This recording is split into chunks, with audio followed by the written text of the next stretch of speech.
야담 능소화를 찾아주셔서 감사합니다. 구독, 좋아요, 알림 설정 꼭 눌러주세요.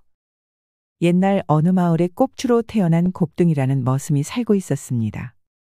태어날 때부터 허리가 굽어 있어 이름까지 곱등이라 지어주었지요. 곱등이는 호판대감의 머슴이었습니다. 그런데 하루는 곱등이가 밭일을 하고 돌아와 보니 난리가 나 있는 것이었지요.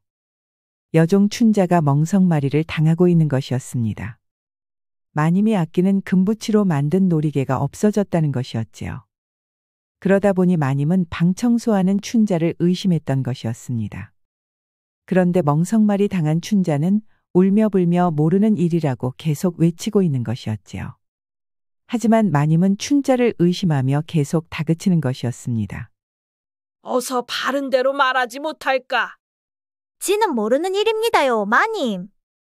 내가 아직 무서운 줄을 모르는구나. 여봐라, 매우 치거라. 마님의 명에 머슴들이 몽둥이를 사정없이 내려치는 것이었습니다. 그러자 춘자는 금방이라도 죽을 것 같은 비명을 지르는 것이었지요. 저러다 춘자가 죽겠다고 생각이 든 곱등이가 얼른 나서서 말했습니다. 춘자는 죄가 없습니다요. 실은 제가 훔쳤구먼요. 못이라, 정녕 내 놈이 훔쳤단 말이냐? 그렇습니다요. 그럼 금붙이는 어디에 두었느냐? 지가 잘못하여 잃어버렸구먼요. 못이라, 내 놈이 정말 죽고 싶은 게로구나. 곱등이를 멍석마리 하거라. 그리하여 춘자는 풀려나고 곱등이가 대신 멍석마리를 당하고 말았답니다. 얼마나 맞았는지 기절하다시피 하였지요. 온몸에는 피멍이 들고 퉁퉁 부어 숨조차 제대로 쉴 수도 없었습니다. 그렇게 초주검이 된 곱등이는 광에 갇히고 말았지요. 마님이 잃어버린 금붙이 놀이개는 마님의 어머님께서 물려주신 아주 소중한 금붙이였던 것이었지요. 그러다 보니 마님은 어떻게든 잃어버린 금붙이를 찾아야만 했던 것이었습니다. 그렇게 광에 갇힌 곱등이는 너무 힘든 나머지 깊이 잠이 들고 말았답니다. 그리고 다음날 날이 밝아 눈을 뜨게 되었지요. 아니 그런데 이게 무슨 일이랍니까? 곱등이의 피멍든 온몸에는 약이 발라져 있는 게 아니겠습니까? 그리고 머리맡에는 주먹밥도 놓여져 있었지요. 광에 갇혔을 때는 밥도 주지 않는 것인데 약도 발라져 있고 주먹밥이 놓여져 있으니 곱등이는 이게 무슨 일인가 싶었지요. 누가 주었는지는 몰라도 곱등이는 주먹밥 덕분에 허기를 채울 수가 있었답니다. 그렇게 또 하루가 지나 다음 날이 되었지요. 아니 그런데 이번에도 온몸에 약이 발라져 있고 주먹밥이 또 놓여져 있는 것이었지요. 곱등이는 귀신이 고칼 노릇이었습니다. 모두에게 천대받는 자신을 위해 도대체 누가 약을 발라주고 주먹밥을 가져다 주는지 알 수가 없었지요. 누구인지 무척 궁금했던 곱등이는 이번에는 잠을 자지 않고 자는 척만 하고 있었답니다. 얼마나 시간이 흘렀을까 밤이 깊어지자 광문이 열리는 것이었습니다. 그리고 누군가 들어와 자신의 옷을 걷어 올리고 약을 바르는 것이었지요. 살짝 눈을 뜨고 호롱불에 비친 모습을 보게 되었는데 곱등이는 깜짝 놀라고 말았습니다. 호판대감의 막내딸 작은아씨였기 때문이었지요. 곱등이라고 모두가 혐오하고 옆에 오는 것조차 싫어하는데 아씨는 곱등이의 구분등에까지 약을 발라주고 있는 것이었지요. 쏘스라치게 놀란 곱등이는 눈을 뜰 수가 없었습니다. 그렇게 한참 동안 약을 바르고 아씨가 돌아가자 곱등이는 그제서야 눈을 뜰 수가 있었지요. 머리맡에는 주먹밥도 놓여져 있었습니다. 진실을 알게 된 곱등이의 두 눈에는 눈물이 주르륵 흐르는 것이었지요. 모두가 싫어하는 자신을 위해 작은아씨가 직접 나서서 약도 발라주고 먹을 것까지 챙겨주니 곱등이는 감동에 눈물이 나오는 것이었지요. 태어나 지금까지 단 한 번도 사람 대우를 받아보지 못했는데 작은아씨의 따뜻한 마음에 곱등이는 가슴까지 울컥하는 것이었습니다. 그렇게 곱등이가 광에서 풀려나는 날까지 작은아씨는 하루도 거르지 않고 곱등이를 치료해 주었답니다. 여봐라, 곱등아. 내가 잃어버린 금붙이는 반드시 찾아와야 할 것이다. 네, 알겠습니다요, 마님. 광에서 풀려난 곱등이는 곡괭이를 들고 밭으로 향했습니다.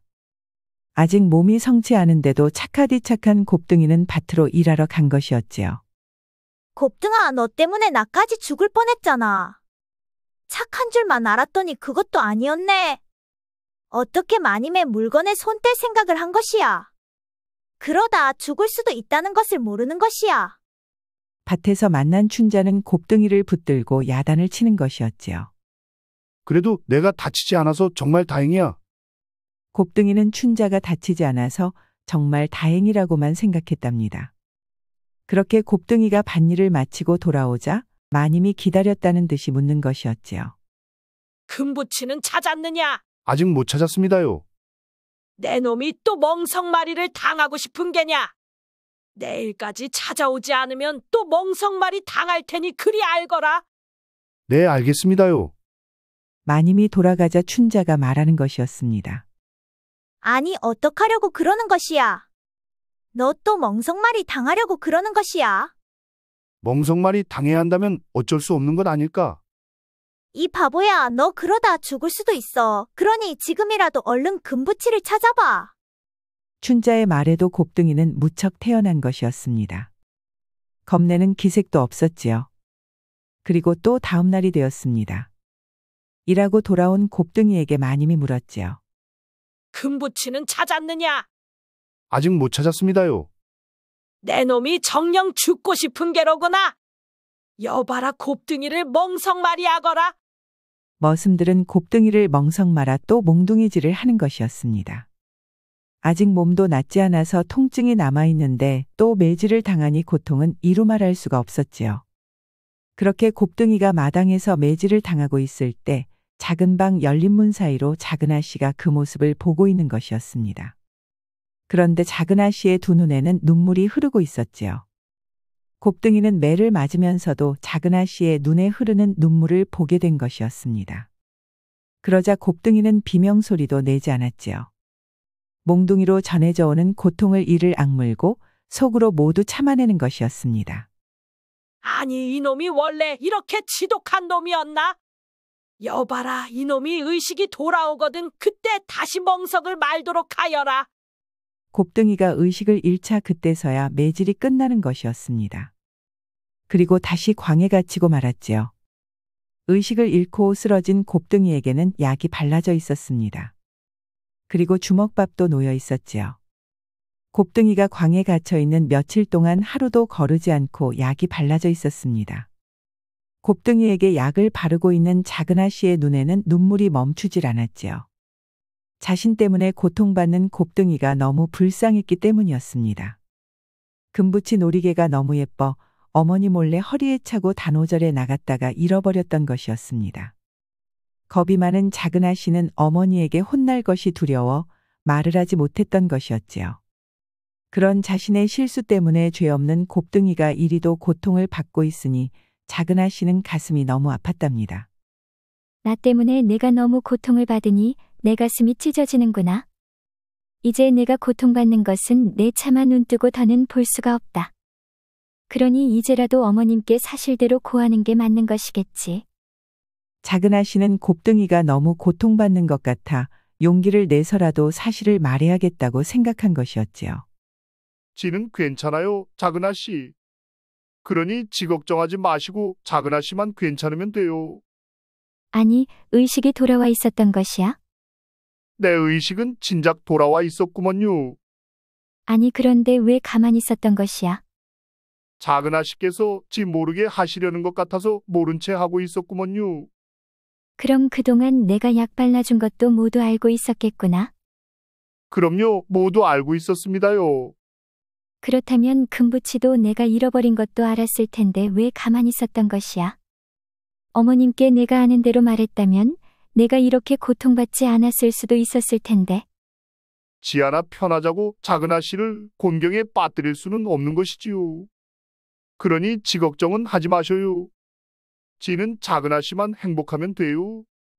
곱등이 말에 작은 아씨의 두 눈에는 눈물이 흘렀습니다. 모든 걸 알았으면서도 자신을 위해 일부러 멍석마리까지 당하는 곱등이가 너무 미안하고 고마웠기 때문이었지요. 작은 아씨는 곱등이를 품에 꼭 안아주었습니다. 꼽추로 태어난 것도 서러운데 누명까지 대신 써주는 곱등이가 너무 불쌍한 것이었지요.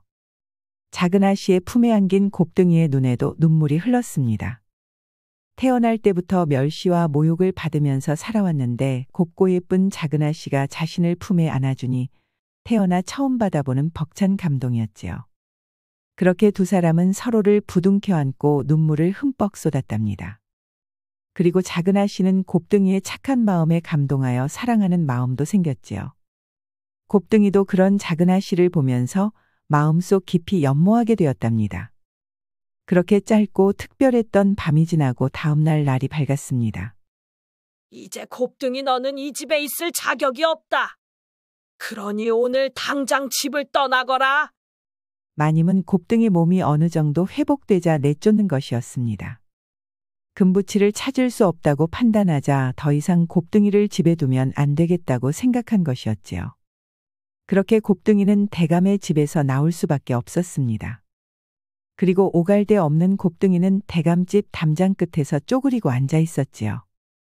하루 종일 먹지도 못한 곱등이는 배도 무척 고팠습니다. 그런데 밤이 깊어지자 작은 아씨가 나오는 것이었지요. 손에는 주먹밥이 담긴 바구니가 들려 있었지요. 작은 아씨의 눈에는 눈물이 고여 있었습니다. 작은 아씨 울지 마셔요. 지는 괜찮구만요. 곱등아 힘들어도 조금만 참고 있어. 내가 머물 수 있는 거처를 마련해 볼 테니 조금만 참고 기다려줘. 지 때문에 아씨가 잘못되면 그게 더 지 맴이 아프구먼요. 그렇게 며칠이 지나자 한밤중에 작은 아씨가 보따리 하나를 들고 나오는 것이었습니다. 어서 가자 곱등아. 작은 아씨는 곱등이 손을 잡고 달리는 것이었습니다. 얼마나 달렸을까? 지친 아씨가 말하는 것이었지요. 나 너무 힘들어. 나 좀 업고 갈 수 있지? 아니 지가 어떻게 아씨를 엎는단 말이오요. 싫어? 너는 내가 싫구나? 아니 그게 아니구먼요. 아니면 얼른 업어줘. 곱등이는 작은 아씨의 성화에 못 이겨 아씨를 업고 걷기 시작하였지요. 곱등이의 등이 조금 불편은 하였지만 아씨는 기분이 무척 좋았답니다. 그렇게 두 사람은 몇 날 며칠을 걸어갔습니다. 그리고 어느 작은 시골 마을에 당도하였지요. 마을의 주변은 무척 아름다웠습니다. 들판에는 예쁜 꽃들이 만발해 있었지요. 곱등아 이 마을은 너무 예쁘지 않니? 이곳이 좋을 것 같아. 지는 아씨만 좋으면 좋구먼요.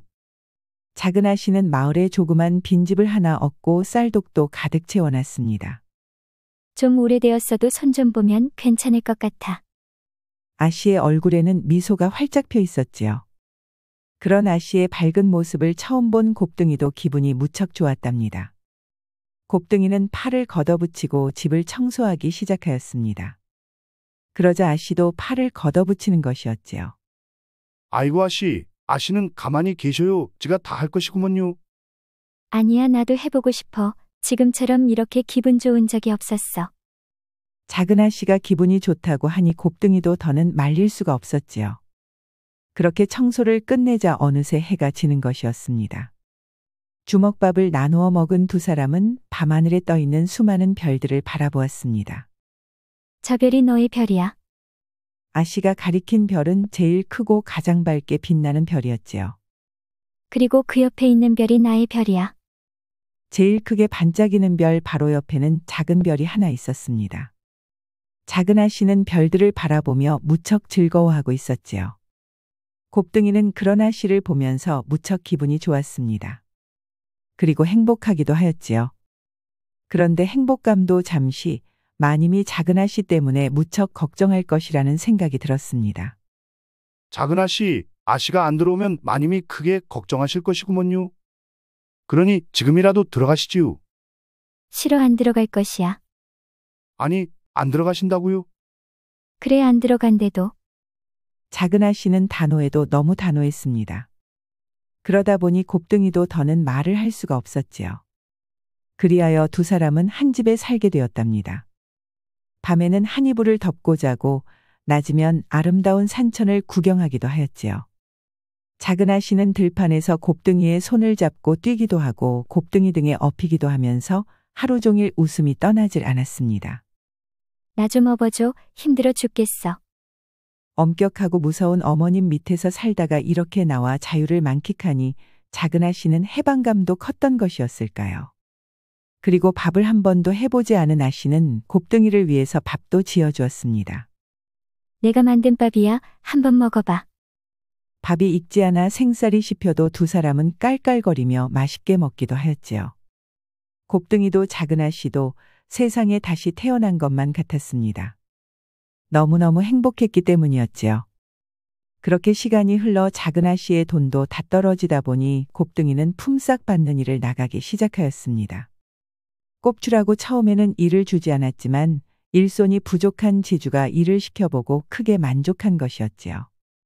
게으름 피우지 않고 일자라는 곱등이에게 매일같이 나오라 하였던 것이었습니다. 그리하여 곱등이는 낮이면 일하러 나가고 밤이 되어야 돌아오곤 하였지요. 곱등이가 일하고 돌아오면 작은 아씨는 곱등이에게 밥상을 차려주었습니다. 이제 작은 아씨도 밥을 제법 잘 지는 것이었지요. 작은 아씨 밥 짓는 솜씨가 이제 지보다 나은걸요. 곱등이는 작은 아씨가 지어준 밥이 무척 맛있었습니다. 그렇게 며칠이 흐른 어느 날 일을 마치고 돌아온 곱등이는 제일 먼저 작은 아씨를 찾았습니다. 그런데 작은 아씨가 보이질 않는 것이었지요. 작은 아씨가 보이질 않자 곱등이는 아씨를 외치며 이곳저곳을 찾아다녔습니다. 아, 이보게 곱등이. 자네가 찾는 아씨는 아까 낮에 웬 사내들이 와서 데려갔구먼. 보아하니 그 집 노비들 같았네? 아니 그게 참말이요. 그 말에 곱등이는 가슴이 철렁 내려앉는 것이었습니다. 이제 다시는 작은 아씨를 못 볼 것만 같았지요. 그런데 또 한편으로는 차라리 잘 되었다는 생각도 드는 것이었습니다. 아씨를 위해서도 아씨는 집에 들어가는 게 맞는 것이었지요. 아씨가 떠나고 홀로 방에 누운 곱등이는 옆에 아씨가 없는 것이 너무 허전하고 보고 싶은 것이었습니다. 아씨가 보고 싶어 견딜 수 없던 곱등이는 아씨의 얼굴이라도 한번 보고 오려고 집을 나섰지요. 아니 그런데 한참을 걸어 마을에 당도하니 아씨 집에 불이 나 있는 것이었습니다. 그러자 곱등이는 작은 아씨가 걱정되어 한 걸음에 달려가 보았지요. 아니, 이를 어째?